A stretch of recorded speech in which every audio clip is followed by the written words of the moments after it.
Sir. Aniket, sir, can I also request you? Sir, will you be sharing your screen? Can we try that, sir? Yes, yes. So, Sir.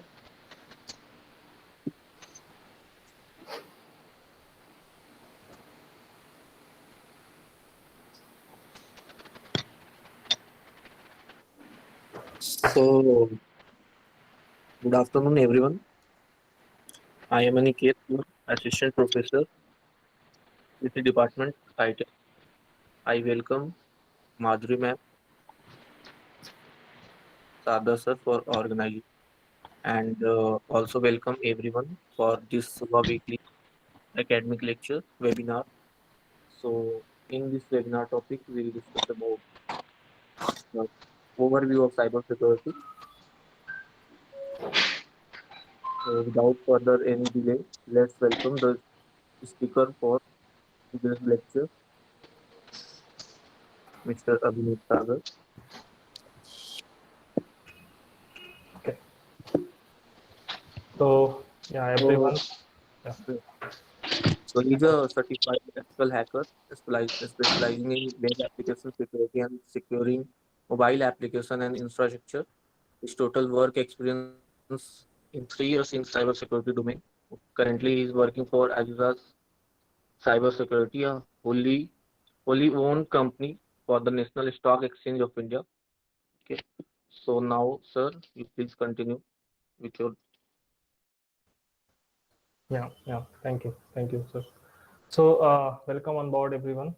So good afternoon, and thank you all, lecturer or ma'am, for organizing this event and coordinating with it. So I hope you had all lunch, and so let's start with this session. So this session is all about like the overview of cybersecurity, what you can do and achieve in this field, how you can work, and if you are like really want to pursue any your working area, you want to having your interest in this area. So I would like to introduce you to this field because this is very transforming field currently as of now. So if you have any questions, you can also ping in the chats in the middle of the presentation, or we can take questions at the end of the presentation. Yeah. So let's start with this. So as you know, like overview of cybersecurity. So this session we are going to uh, talk about like little how to start. What are the things are going in cybersecurity field, like what kind of security we achieve, what kind of work we do, and what are the certifications, and what are all the things you need to start or step into this field. So as you know, like the thing is cyber security. The first thing you need to understand about the term is uh, the security and cyber. Those are two different things. And if we combine, like the cyber is all about the internet, the what we are seeing around nowadays. What are all the areas you go and usually browse on the internet, like every kind of thing, like messaging to booking a taxi or booking anything. It's all about the cyber. So everything goes online nowadays, and because everything is now online, so it's like not every time safer to choose this way. Like keeping your money in your wallet or doing UPI transactions would not be safer if there will be not any security in this field. So always a physical thing is more secure in the like past stage. So now we are moving to this like very fast changing world, which is cyber world. So this term evolves like security in terms, it holds like many kind of types, like physical security. You go to any hotels or in the receptions, they are like person uh, are going to check you for like what are things you are carrying on. So that is called a physical security. There are other lots of security, like in your phone, in your smartphone, there is a fingerprint, biometric sensors. Everything is kind of a security. So there's like lot of different technologies involved in this. So consecutively, we say it is a cyber security because it is related to the security of all the devices that are presented on the internet, that are part of a cyber world. So so now we talk about like introduction. So as you know, like cybersecurity is kind of practicing and protecting as well to all of the internet, all of the web applications that are connected on the internet, on the network side. So apart from it, there is a thing like CIA threat, which is confidentiality, integrity, and availability. So what about these terms is when you say confidential, you know, like any document, if you want to secure it, you have to confidentially sign it or something. Integrity is kind of if you want to send any data, it should be secure at the other ends. For example, if you are sending any money to via UPI network, of course, and to the other person, and the UPI needs to be verified that it belongs to your UPI network, right? And availability is, let's say, if you want to, if you want any network to be up, for example, like tomorrow, if Google.com goes down, so it will be a loss of impact of their business. So this is a call of CIA threat, which should be there in the cybersecurity. Apart from it, there are like multiple forms in the security. For example, there's like two-factor authentication, multi-factor authentication, single sign-on. So what about is like if you are just logging in nowadays, like why username is there, password is there, you are logging to your portal, logging to any website.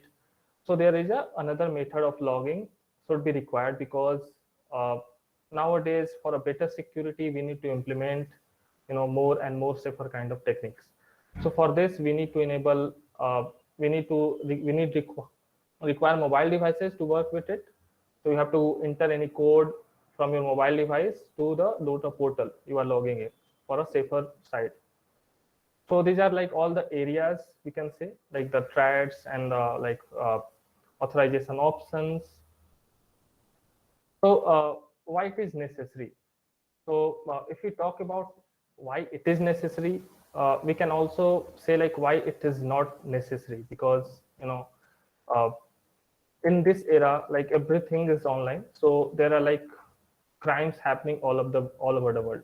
Like there are like anonymous kind of mistakes that can go well, like you can say like a company is existing nowadays can no longer be tomorrow, because uh, who knows like how much security you have in time, and how to protect it. If you are not aware of it, maybe your server will go down tomorrow, or if your web servers are hacked by some hackers, so whole your business will be turned down. So like there are several type of crimes which can happen with different methods, denial of service. That means if your service will interrupted by any kind of multiple bots will attack your server, and that will go down in a second. So that will also disrupt your service. Another one thing is malwares. Of course, we know malwares because in all of your system, Windows system, there's a Windows Defender all working 24 into 7, like to protect your operating system. So there are like other systems as well. So malwares are the most affecting our systems in the daily going basis. You have heard maybe a word like of ransomware. So ransomware is completely disrupting service, which lock your system and demand you for the ransoms. To first you have to pay it, then they will unlock or lock your systems. So it's kind of very dangerous. For example, there is a host computer that connected to all of the other computers in that organization or company, and for an instance that host computer is affected by any malware or ransomware. So if you have the only option to pay the ransom to unlock it, or that is also depend on the virus or malware makers.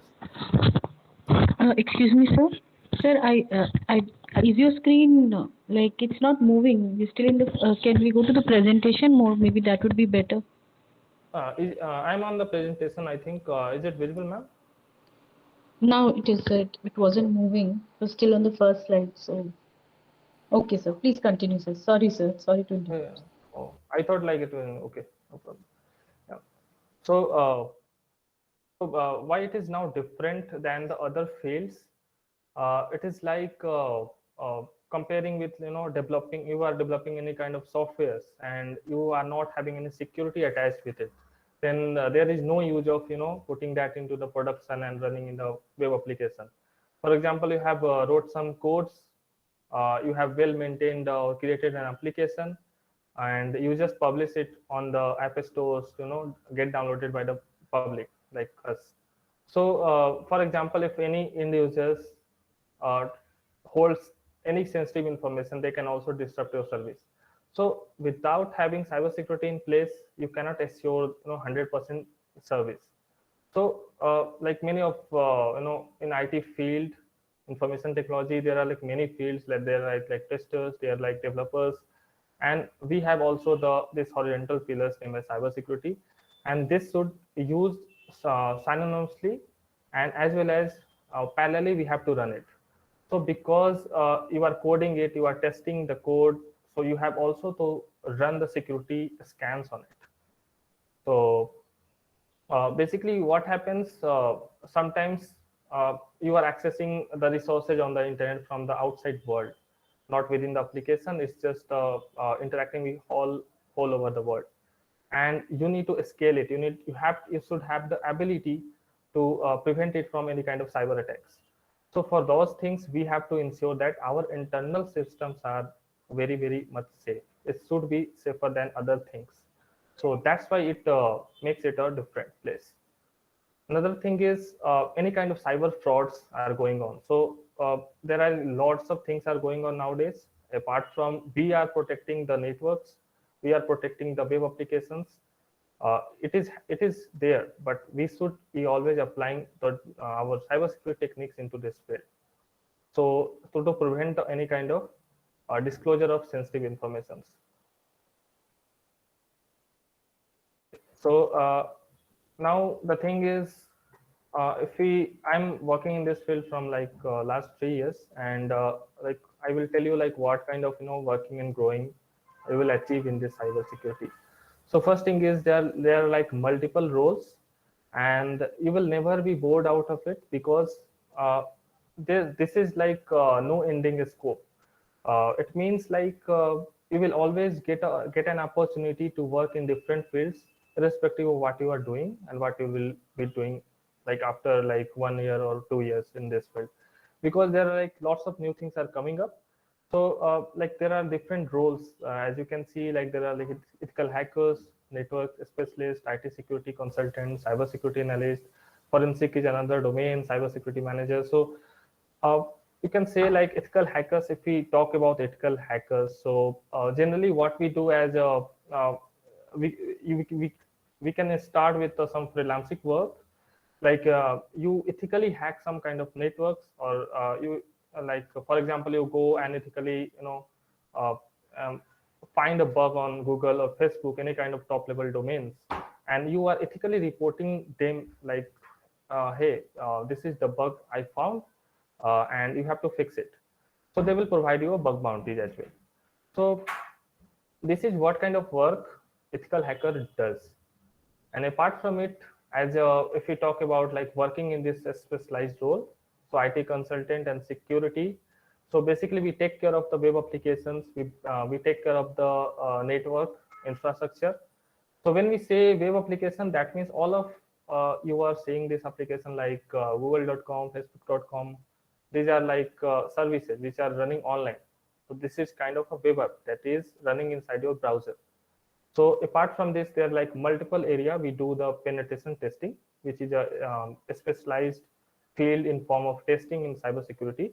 So we check for the vulnerability, we check for the defects, and then we report it to developers.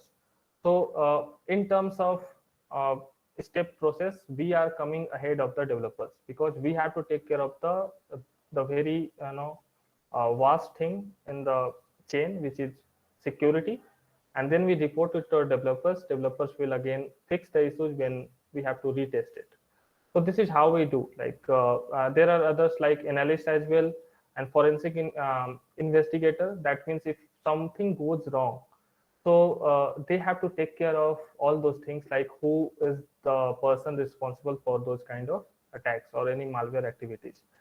For example, if you have made harm to any kind of system or host, for example. And so cyber forensic investigator, what he does, he just goes into the system, he finds out who hacked the system, he makes sure like he will be punished or something. So there are a lot of logical and legal terms as well in the cyber security. You can also work as like those as well. So apart from it, so if we talk about career growth, so I will tell you one thing, like currently this field is very growing at a very fast pace, and the jobs as well, they are increasing a lot. There are lots of demands because this field was almost ignored by many of the factors, but now it is in like mainframe, we can say. So as you can see, like it is expected to be 33 to 40% growth from the over a decade now. So and as well in the COVID-19 time as well. So system, all of our working, we are working from home as well. So there are lots of things required in the security if we talk about, and this is also accelerated our demand.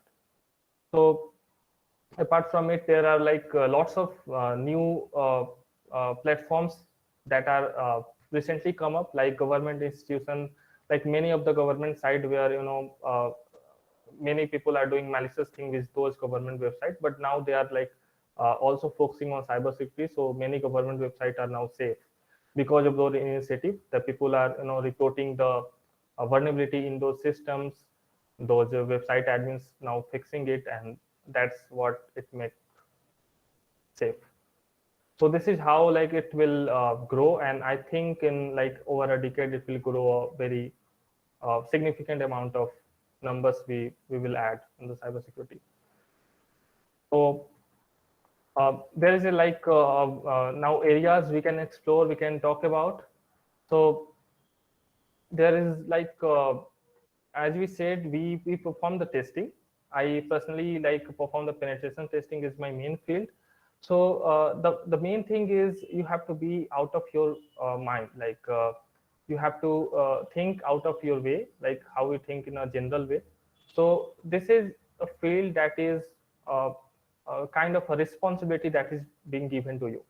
This is not like a day-to-day basis job. You go and you know about some stuff, you perform the testing, you give the reports. This is not how we do or how we work. The main area we work upon is we think like how an attacker can damage to our systems or any other organizations. So for example, today I'm ignoring some kind of points or some kind of issues that are presented in the system, and some when our application goes online or live in like couple of days later, and then an attacker suitably malfunctioned all of the application and hacked all of those things. So it will go wrong, right? So for this, we have to think in a very better way. We have to develop a critical thinking for this, and we need a support from the all kind of admin, from the networking people, from the risk assessment. So there are like threat monitoring stuffs as well. So we generally require all of those things in a one place to work on this area.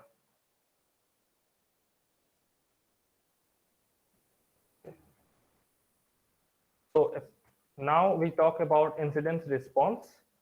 So incident response and management is a very crucial thing.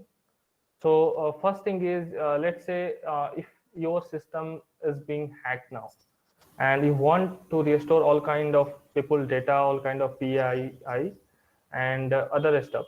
So what you can do is you can reach out to incident response team, you can get the backup, you can reinstate your system. But this requires a lot of skills, because you don't know, just like you don't predict the earthquake inside our earth. So that is the same thing if you go into the cyber security. You don't know when an attacker goes inside your system, position any kind of malware or viruses, corrupt your systems. So you have to be prepared. And for that, incident response team, for this role, they have to make sure that everyone should be secure. Everyone's personal data should be in a backup. so that we can get all of those data after any incident or crashing. So that is the main thing you have to gather. Again, if we talk about management and administration, so first thing is we need to make sure our communications goes very well. This should not sound like if I am telling you to develop this application, develop this a small piece of code, and you started writing those codes and you deliver those codes. So it happens that it can happen that anything can goes wrong, or the application maybe it is not up to the mark whatever we said. But in the cyber security, if you are doing any kind of security testing on the application, you should be very clear with all of the top managers, lower level people, any kind of colleagues around you. So you have to be uh, very fluent to all of those people, because you are telling and also asking for all of the required permissions, all of those things what you need to test or what you don't need to test. So for this, like there are like leadership, the people are in leadership positions, they are like people who are collaborating with other clients, what kind of work they are having. For example, the organization I'm working for, which is Aujas Cybersecurity, so it's like very different teams are there. They are like security verification services, there are management, detection response. So other like so it goes parallelly. So the higher level leadership team and collaboration team all working together in place to make sure that everything can go very well in this field. So this should be in a very sync way. So if it will be better, so we can ensure the security of the other organizations. So that's be how we work. And the next thing is consulting. So consulting is a field, this kind of a very good role. So we have to make sure that like if you have assigned any kind of work, so you should also depend on yourself as well as the other people, because maybe it can happen if you miss your one kind of issue to report it to developers team. So any other people, if they are able to fix it or find it vulnerability, they can also report it. So you have to be very collaborative with other people. And apart from it, we have to test the networks, web applications for the security risk. So what we do is basically there are like multiple other pillars in the security testing. As we said, there are like web application, network, infrastructure, and thick clients. So thick clients is basically whatever you are using, you will be given a desktop application to test. So that is also very necessary. That is built for in Windows or Linux or Mac. So you will be given those applications as well. So we need to collaborate with each other at our same role or any pace. We have to call them. We have to get the thing understand by them. So this is a very organizing role we will be given.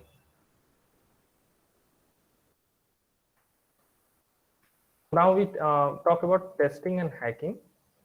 So if I talk about like hackers and security analysts or testers, these are like two different things.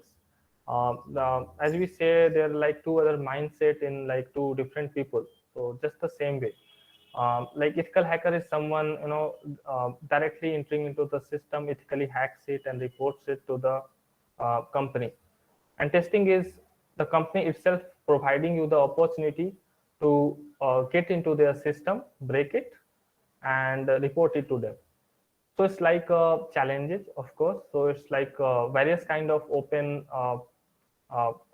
source things are as well. You can learn and practice those skills, and you can master them as well.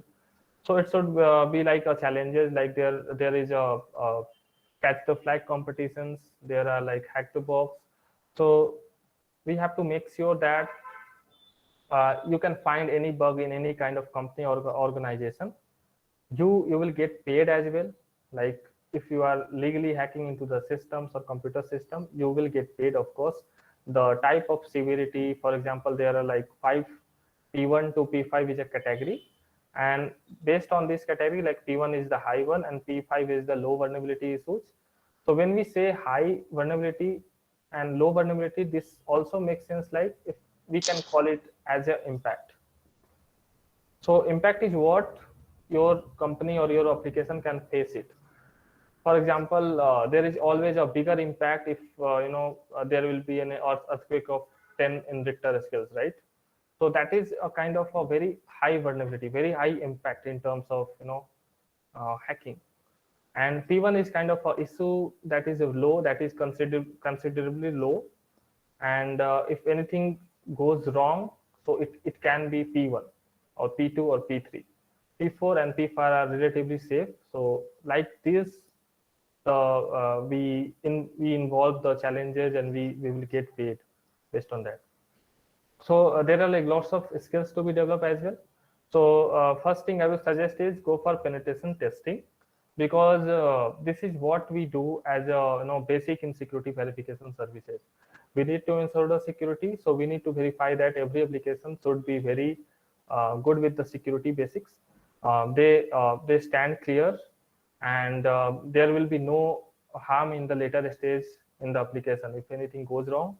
So you should be very strong with those security practices.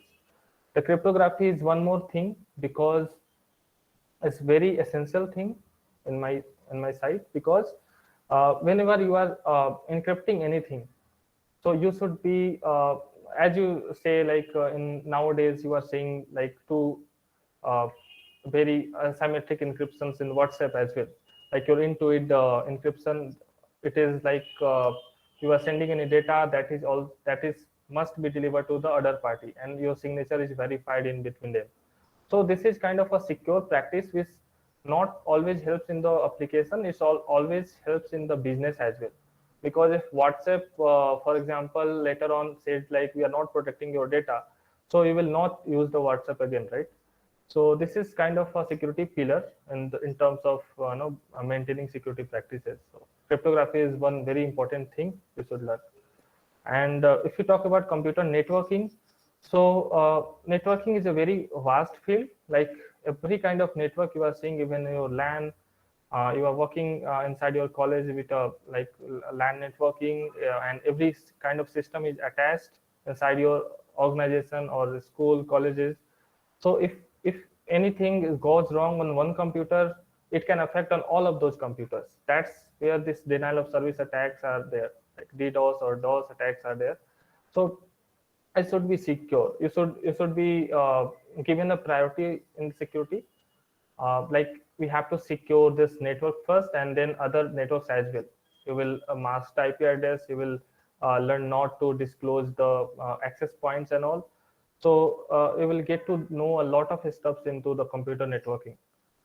And the fourth one we can say is scripting, of course, because nowadays scripting is something we need to learn to break into the system, to develop any kind of exploits. So what exploits mean is you develop some kind of code to get into that system. For let's say there is a piece of code which is already encrypted, and you have to develop some kind of code to break the encryption and get it done. So for that you have to need you need some scripting skills as well. Now we are moving to zero-day vulnerabilities, which is I think the most uh, discussed topic in this today's world. So I will give you one example you will never forget about zero-day vulnerability nowadays after this.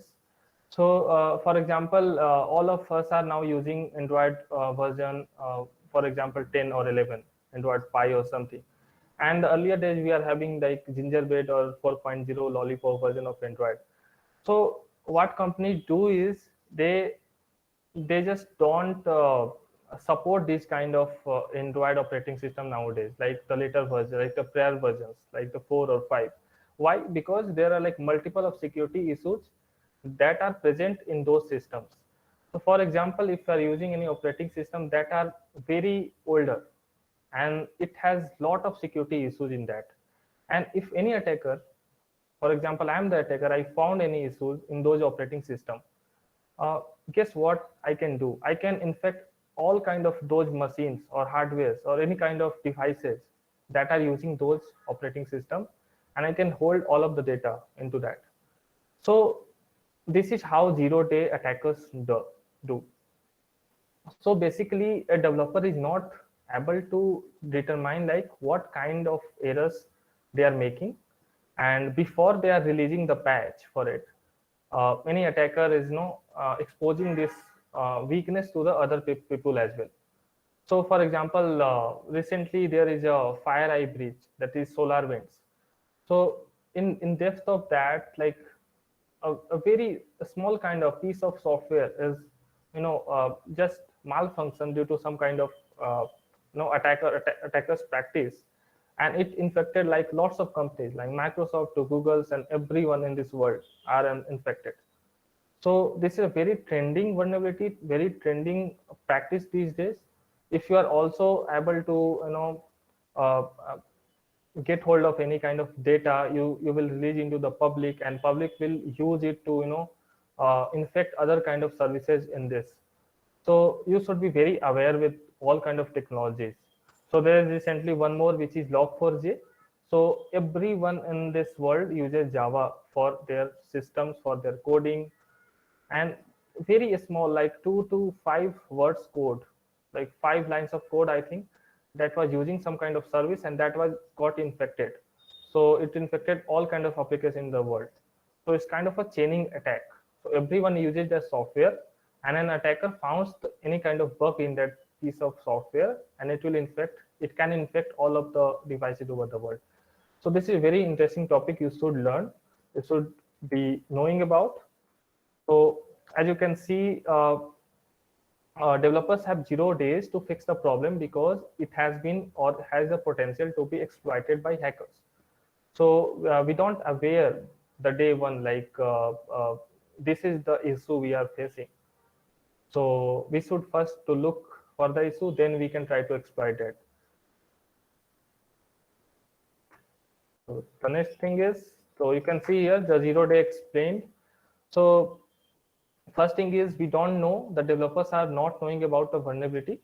They are just not aware of all the functionalities, like what went wrong by making the application.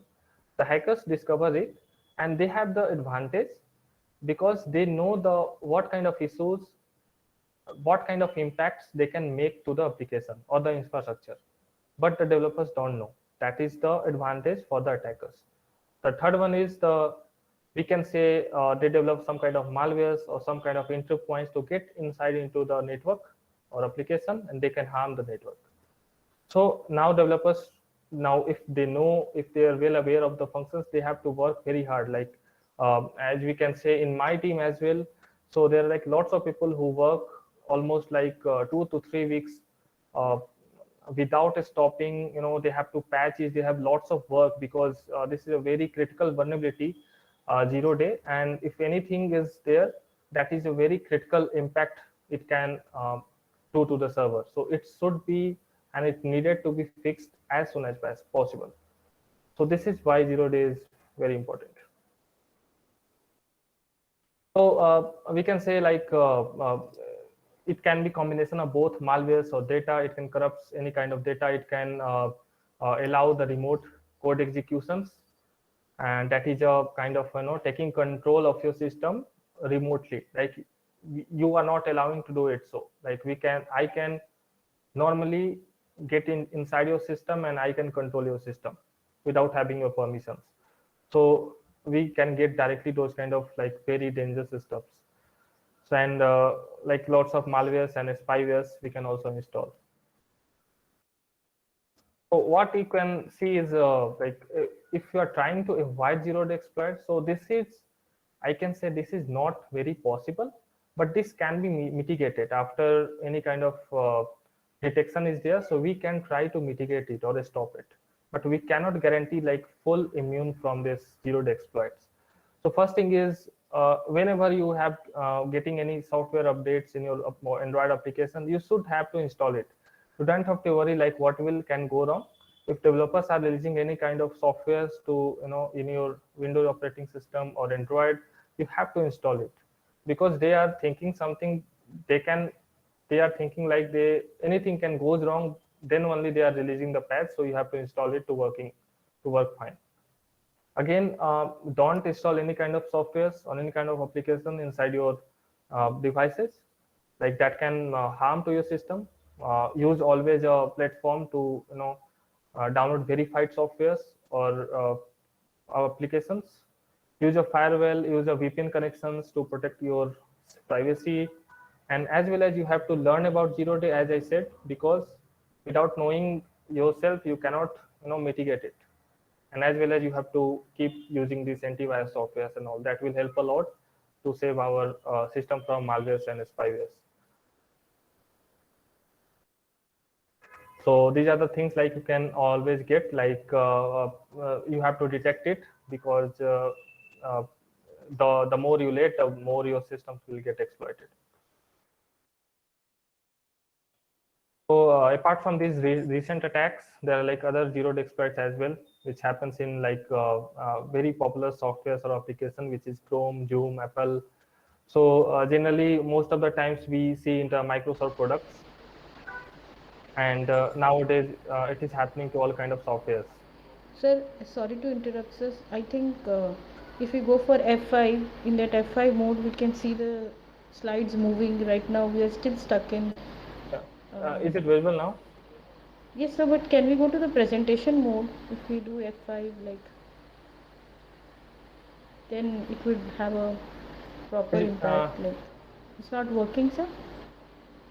I am in presentation mode itself. But let me know like if you are seeing this presentation like showing. It's not in the full screen mode, sir. Can we go to full screen mode? Okay, wait. I'm thinking.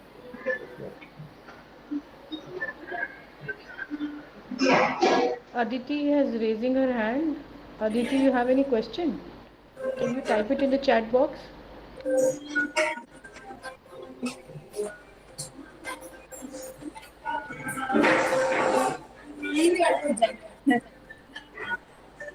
Anyone has any questions? You can type in chat.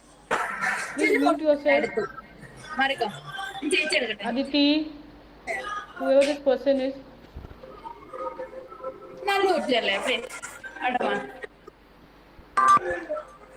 Sorry, sir.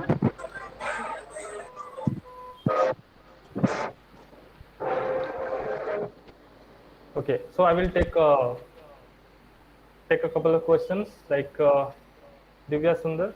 So how to set up environment for penetration testing? So it is very simple in terms of today, like what can we do, as there are like multiple open source things are there. For example, there is demotestfire.net, and if you are just trying to get information, you can try hack me, hack the box. Those kind of platforms are very well open for you to learning. Apart from it, there are like applications you need to set up, that is Bobsuit, there is JAP. So if you are like start with the web application penetration testing, and for this you need to install some kind of softwares like Bobsuit and JAP, and try to intercept. There are like multiple other YouTube resources you can follow to set up those. So apart from it, as I said, like there are like multiple open source platforms as well. You can go and you can try your skills. You can set up the environment. Okay, Himanshu, what are the common loopholes in my company? Yeah, okay. So common loopholes, if we talk about, so there are like multiple kind of loopholes. They are not specific any loopholes, but the main thing is authorization and authentication. So for example, if you are able to log in without providing any kind of username, the right username or right kind of data, and you are able to log in, we are bypassing the main authorization checks over there. So that is the main thing that could go wrong, like for hacking those Google and Facebook services as well. So this is how they face, like some authorization issue must go wrong.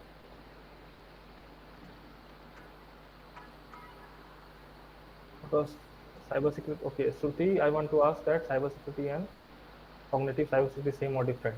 Okay, so first thing is cybersecurity is a field, and cognitive is like when you are modeling anything, like your AI or machine learning models into like detecting and managing all kind of responses for the cybersecurity. For let's say there are like multiple systems are also available nowadays which can detect your attack. So these are not same, just an addition. Like cognitive cybersecurity is just an addition to the normal our cybersecurity modules which are using right now. I think that answers your question. I will just get back to my slides again.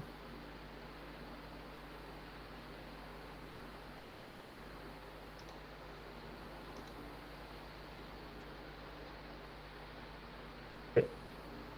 So this slide I think I've done. Is my screen visible now, like the presentation slides? Yes, sir. Okay. Okay. So now we can talk about the ethical hacking. So basically, this term is like who is an ethical hacker. So we are the same category, like the we reportedly go and hack the application, and if we are finding any kind of vulnerability into the system, we report it to the developer so that they can fix it. Because if you are not reporting it, then that will be a problem, or we can be a black hat hackers we say. So they're kind of like gray hat, white hat, and black hat hackers. So white hat is mostly working for the organizations, companies, to secure the overall networks or perimeter. So that is what we do as in the working in the cybersecurity for the companies. So we are the security persons. We can say we have the responsibility to secure. We have to run the security assessments to improve the organization security posture, as in terms uh, uh, we have the responsibility to make sure that everything is going up and smooth. We are following any kind of test cases that is followed by open web application security, that OAuth guidelines we have to follow. We have to follow all kind of certain measures to make sure that attacks will not happen in the future.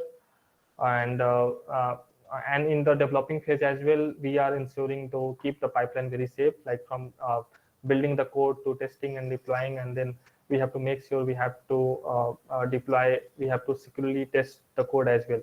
So there are the kind of uh, security code reviews as well. So the source code is there, and we have to manually go and review that as well. So basically there are like multiple kind of issues we face in the Sorry, penetration sir, testing. just to interrupt. Please mute yourself, all of you, the participants. Shantanu, kindly mute yourself.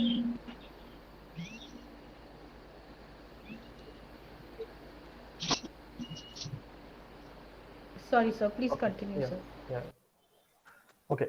So if you talk about the issues, so if you follow this WASP top 10, there is a open web application security project, and that maintains a very open source kind of findings and all of the issues, all of the type of issues are there. So they usually release all of those test cases, all those issues once in 4 years. So there is a latest of 2021. You can go and check their website, which is oas.org. So that is organization that is open source, and they have listed all kind of issues that could go wrong, that you have to find. For example, there is a security misconfigurations. For example, this term is like when you don't apply any kind of security headers. For example, uh, when a website uses HTTP instead of HTTPS. So HTTPS, this concept comes like this would ensure that your any kind of data you are sending, like the credit card information, like the payments, your personal informations on the payments page or inside the applications, are uh, securely transmitted over the server. Like they are not going inside, kind of uh, man in the middle attacks. So so a scenario I want to tell about this man in the middle attack. Let's say you go to a public coffee shop or public tea shop. There is an open Wi-Fi named demo, and that is open to all of the people. Okay, so what can go wrong is this Wi-Fi network is public. So whatever you are sending any kind of information inside your web applications, if the web application is not using HTTPS, using just HTTP normal mode, so your every information can be visible by others users who are just sitting there on the coffee shop and using the same Wi-Fi network. So your information is not protected at the rest. So you need to make sure you have to employ this HTTPS service. So this kind of security techniques you have to apply in the security means conversation. There are like other many things are there that could go wrong if you don't apply. So there is a clickjacking attack where there is a SQL injection, which happens like if you are, for example, I can show you a little thing over there.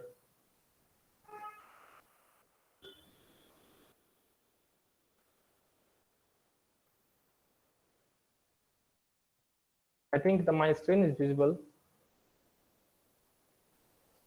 So you can see this website is there, demo.sphere. You can go and practice all of your web applications skill here. So for example, what happens in SQL injection is if you go to login and you type any kind of username and password, you go to the login and you can see like login failed is there. But if you just type log admin and you inserted a single quote over there, and you can type any kind of password, just enter the login and there are like some kind of SQL errors that are generating at the SQL query.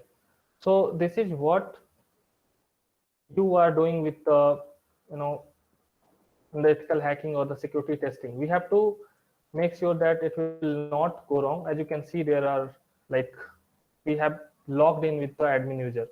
So this is a thing that we need to fix. We need to see as a security analyst and developer had to fix those things to ensure that this malicious action cannot be done safely. So again, so importance of ethical hacking. So what thing is we do is we have to ensure that any kind of private information or public information is should be inside in our organization. It should not go to any kind of public. Like if you are holding any kind of private information, that should not go further in the public hands. If there is public information as well, you have to make sure the integrity should be there so that we can verify this information comes from this specific public.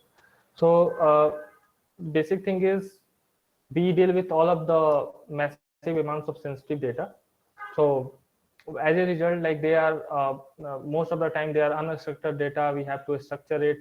We have to so in while going into the data by data, many attackers can inject any malicious payloads into those systems. So these things we need to take care and we need to safeguard it.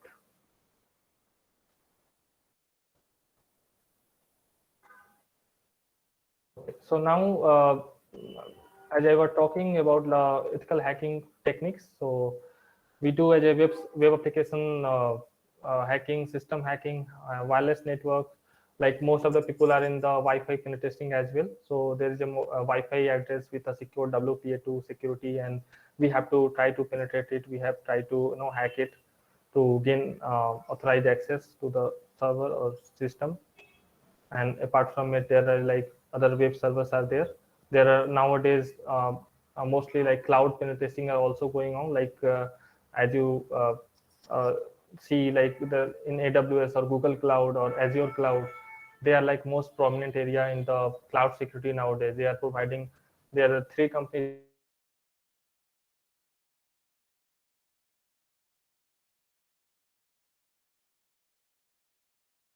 and Azure. So these three companies are providing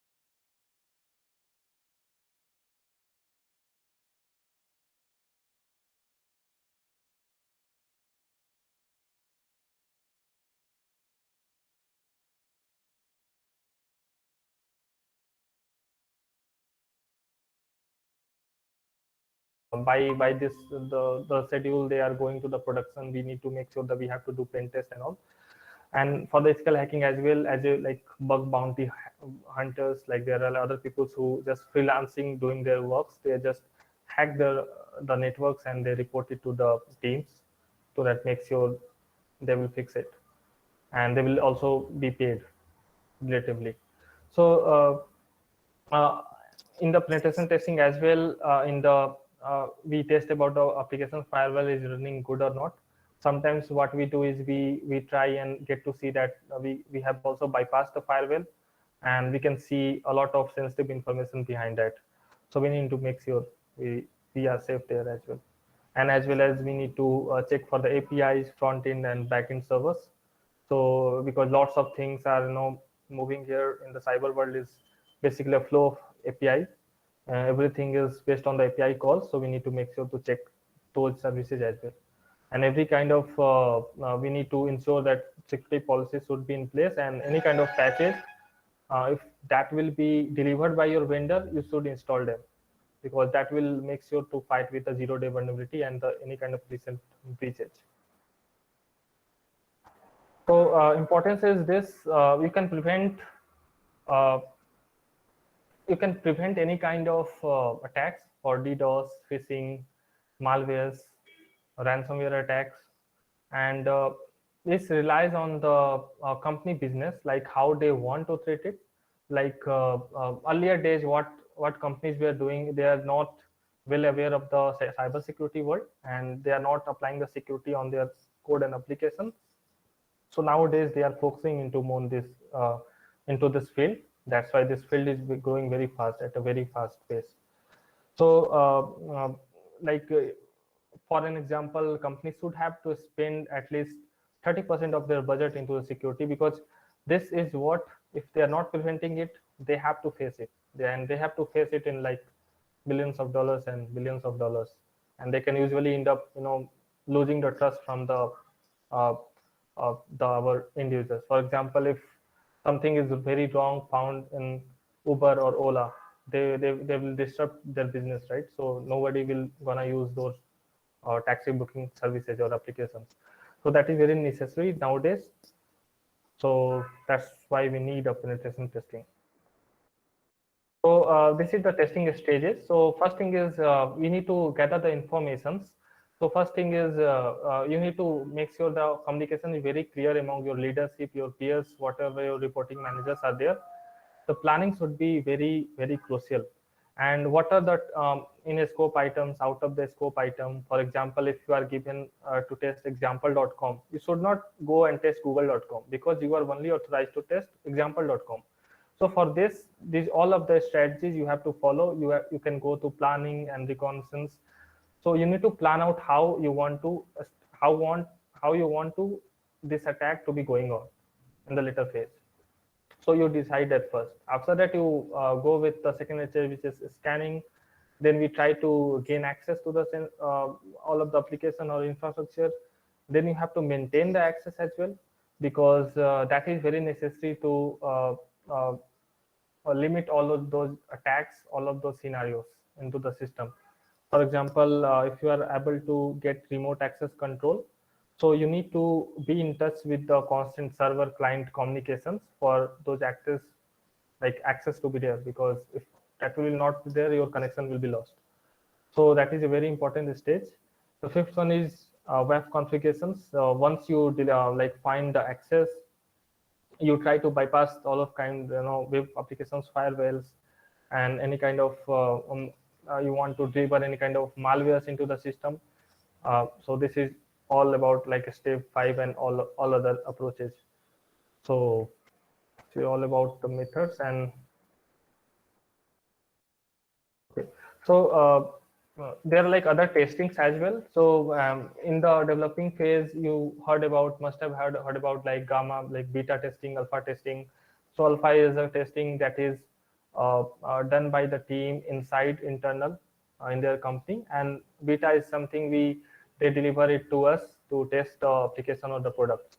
So the same method we do the penetration testing. We do external testing. That means that like google.com is visible all over the world. Like you can access Google from any kind of world. So that is external testing. Like anyone can go and test google.com, but they have to report any kind of issues if they are if they are getting it. Internal is something that is, you have not deployed the application to any outside world. You are keeping it inside your firewall. So internal testers are doing those. Blind testing is something that is uh, you are going and test any applications, like you are doing any kind of freelancing test on that. So you go and you could test it. If you found any issue, you have to report it. So double blind testing is the same kind of thing. It's like a simulation of a real world cyber attack, like you and any another person can do it simultaneously. So, and other one is the targeted testing. So it's kind of like 50% testing has been done. You have to report it to the team, like how testing went, and they can also rectify some kind of issues. Then you have to again retest it. So these are the testing techniques. Now this comes as a very important thing nowadays, which is bug bounty. You have must have seen lots of uh, uh, users are doing this, like bug bounties. So basically, it is rewarding, like the companies can reward you very handsomely because the depending on the impact, as I said, and the severity, like P1 to P5. So the more serious vulnerability you find in the system, the more reward you will get from the company. So that depends upon your expertise. Like once you find that you can simultaneously do this bug bounty parallelly with your work. If you are getting selected for any organization, you are working for cybersecurity, you can also do like bug bounties as well. So it will be a like add-on money beside your work. So it's very good for these days. It will also, you will get to learn a lot of stuff nowadays. So there are like lots of programs as well run directly by the company. So like Google, Apple, all the big organization, Apple, Intel, Yahoo, all of they have their own in-house bug bounty program. So apart from this, there are other responsible disclosure program where you go volunteering the testing. You found the bug and you report it to them. So like there are like multiple various way of the bug bounties as well. So the benefits we can say, just like maybe you have attended hackathons events by any kind of companies, right? So what they do is they allow all of you to participate, and if you uh, found any kind of wrote some kind of very good piece of code, you will get rewarded like from 1 to 3rd place. So the bug bounties are the beneficial for the same kind. Like if you find a bug, you will get the money. So same kind of the company which also reduce their costs, and they have the vulnerability also in place, so they will get the vulnerability, they will fix it, so it's beneficial for them as well. So as well, they can hire the talents as well. For example, if you will find a good bug, maybe they will who knows, they will require like hire you for their job positions as well. So it's very cost effective and very good opportunity as well. Now very good topic I want to talk about is red teaming and blue teaming.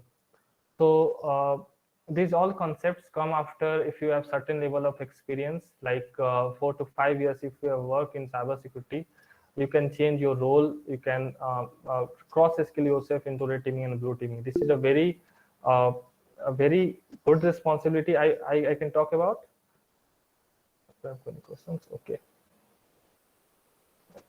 So red teaming is something that is very important because the two teams are reportedly working parallelly, ensure to one is attacking and one is defending.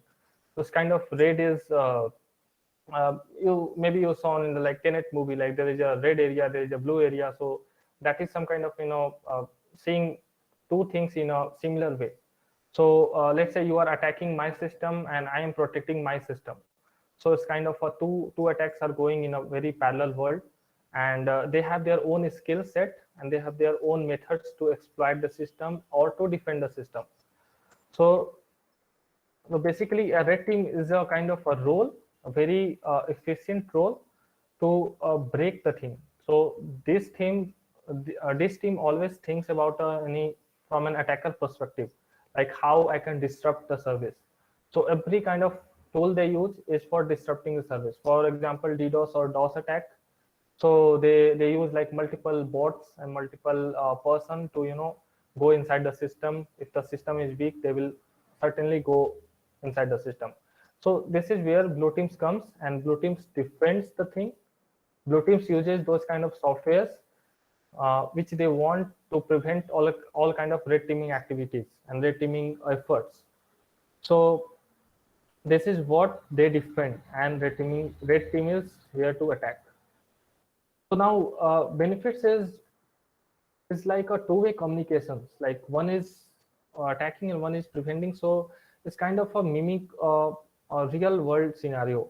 Let's say Google is facing some kind of attacks from the outgoing world, and uh, their inside workers should be trained on the blue team working, because uh, for every organization there should be all of those two teams together, because if anyone is attacking inside our network, if or outside the attack is coming, so we should need to prepare like how it should be going after that. So there are like many other things, many other we can say good things in this approach. The first thing is you will certainly find some vulnerability, and because of the red teaming tools are always efficient than the blue teaming uh, uh, tools, because red teaming has the disruptive mindset, and there are like lots of breaking tools available in the market, and the blue team has the normal preventing attacks mindset, so they have the lesser power comparative to the red teaming tools. So you can also build a very good experience in detecting and maintaining the attack, containing the attack, mitigating it as well. So you have to prepare the like response plans, as we see on the earlier slide. There is a detection and mitigation. There is a forensic team that works on the blue side. There is a breaking team, as a ethical hackers are there in the red teaming side. So it's kind of a two-way, very good uh, opportunity to learn things.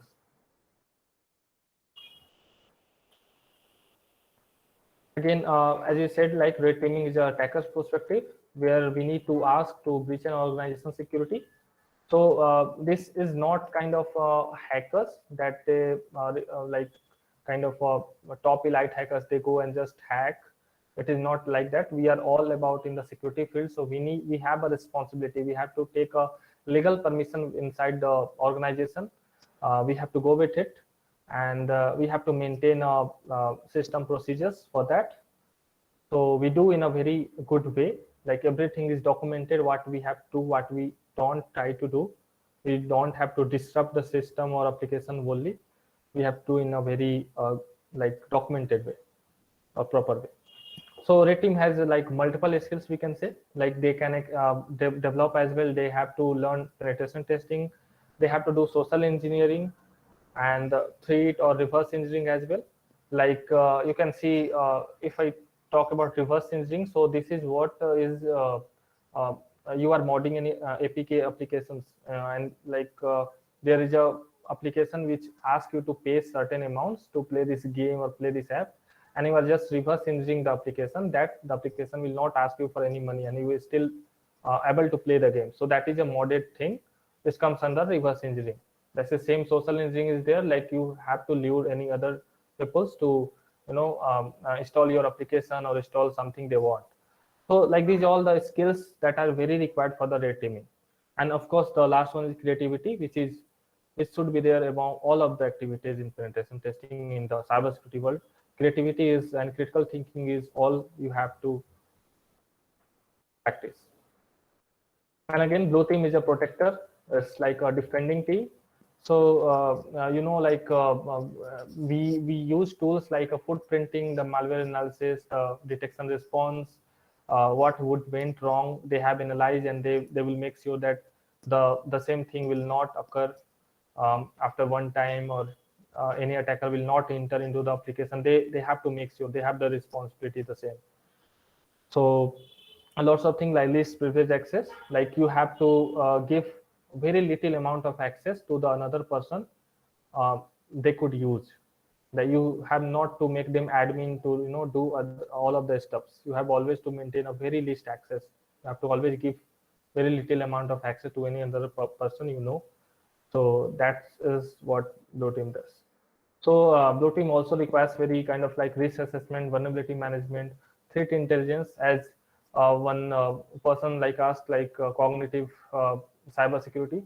So that thinking like you are implementing machine learning and AI over that.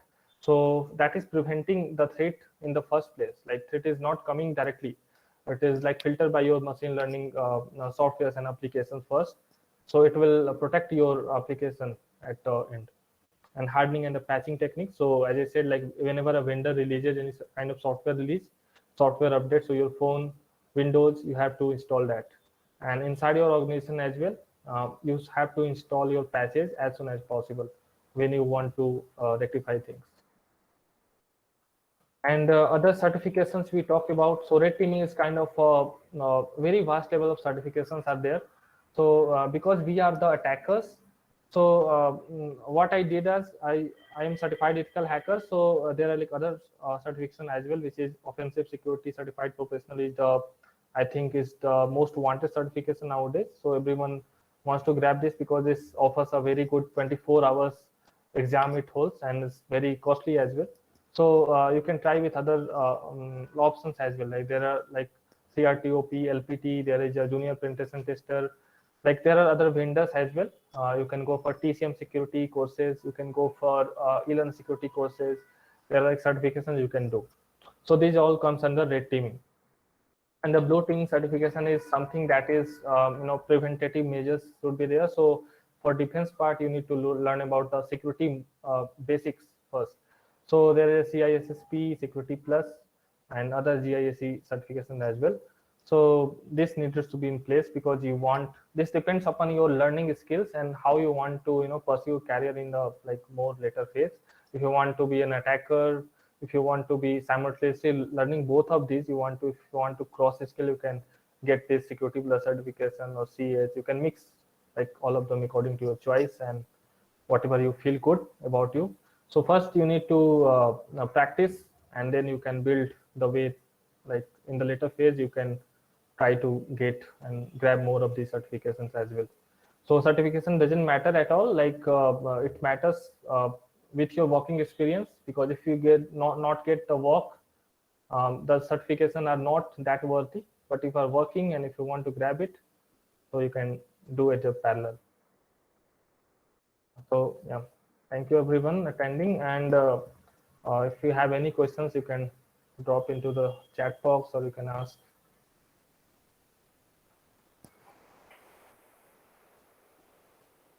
Okay. Also, are there any legal provisions? Okay.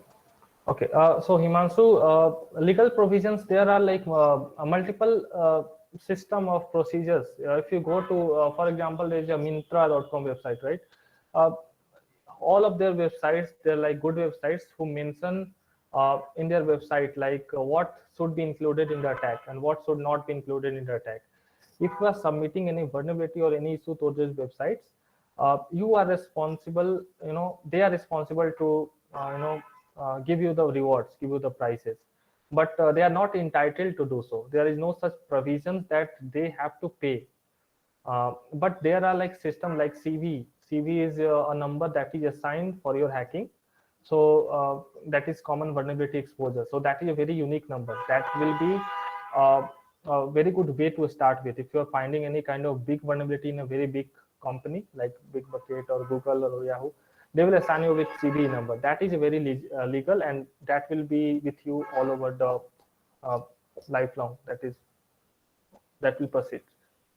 So, Bharat, which courses should we begin with for cybersecurity? Okay, for cybersecurity, you can start with the practical things as well. First, uh, courses, if you talk about, there are like multiple courses. Go with the YouTube. There are like multiple courses. Follow certain channels. Uh, there are like multiple channels that are teaching, and apart from this, like on Twitch as well, go LinkedIn, search for the PNPT certification or TCM security courses. They are like running their free broadcasting for their courses. Offensive security also running their courses nowadays. So if you talk about courses, you can go to YouTube. If you want about practical things, and go to that website, demotestifier.net, DVWA, like many websites. So I will.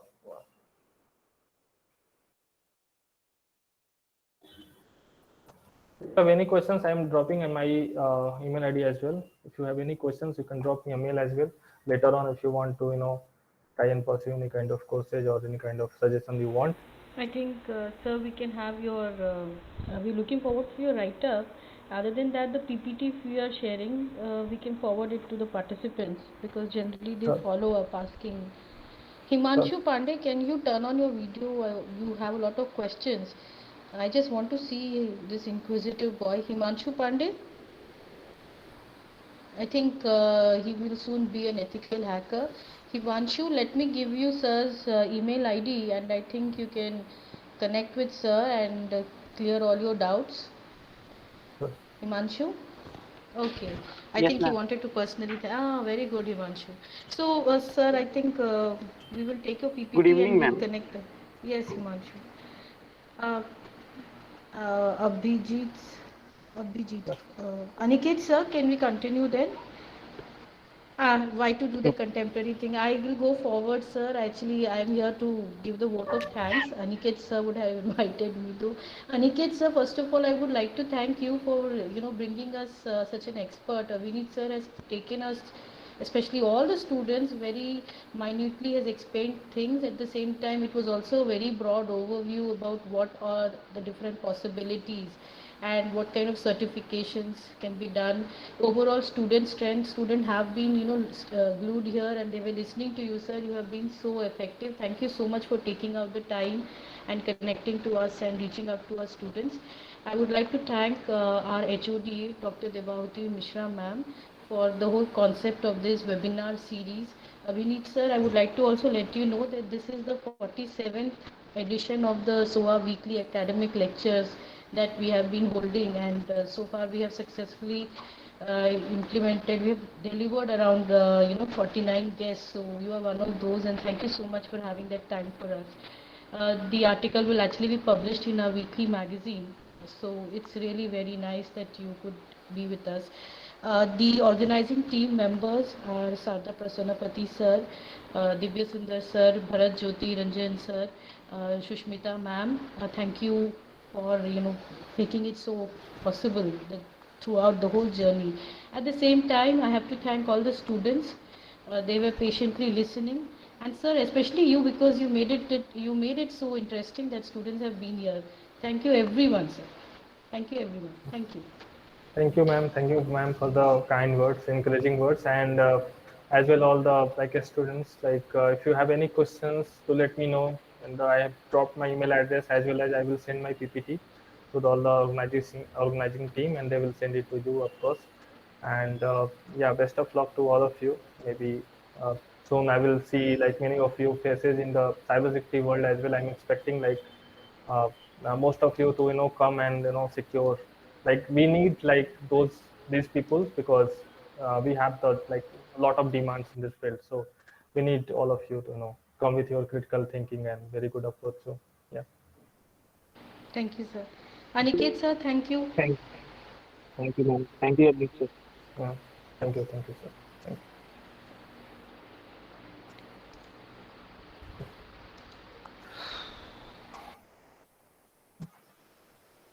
Thanks for dropping off.